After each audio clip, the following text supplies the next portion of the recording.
Hey, it's me. Welcome to Trump Mafia, the Truth Syndicate.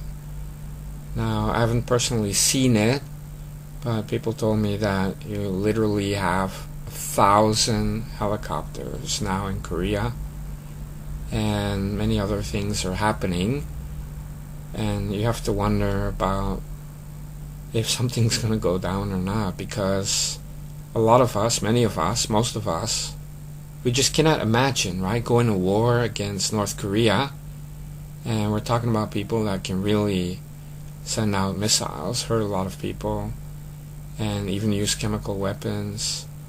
And we're talking about Japan being affected, South Korea, Guam, Philippines, and it's going to be rough. Now, I really suspect that we have EMP weapons that the world has never seen before. And we're talking about EMPs that can completely paralyze North Korea. It doesn't take much, but I'm talking about underground bunkers, completely paralyzed, all their systems, that even if they go ahead, communication and the operating systems, everything will just be gone. They will be in the Stone Age from one moment to the next. And they will not understand what is happening.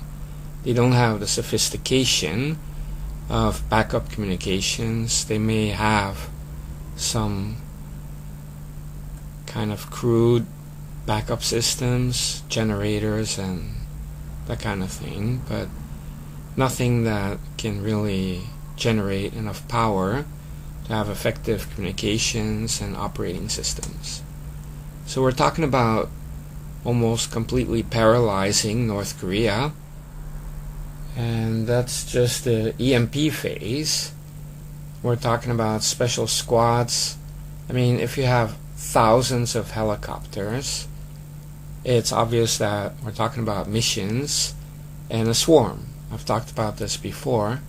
Now, obviously, I'm not going to be an armchair general and say they're going to do this and they're going to do that, but everybody knows that it's going to be some sort of an EMP attack and waves of bombings, and it's going to be combined with special ops, and a lot of helicopters will be used because you can go in undetected, especially if all their systems are down, and it's quick to land, take off.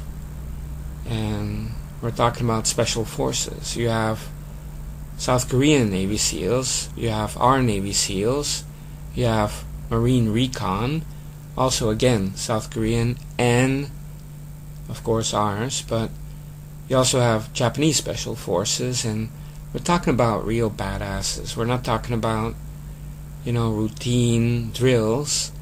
They have teams that are especially designed to take out the leadership in North Korea, and especially Kim Jong-un. And that guy, he better find a good hiding place. But even then, he won't have electricity, and the generators won't last that long. We're talking about the end of North Korea as we know it, and it could be with minimal loss of life of civilians. Now, of course, there will be some missiles that will be fired. Some of them would be jammed, some of them would be shot down, some may hit their target, and we have to expect casualties, but it'll be a storm, and whatever they do as a reaction will be limited, and it will be the last thing they ever do. Say, all right.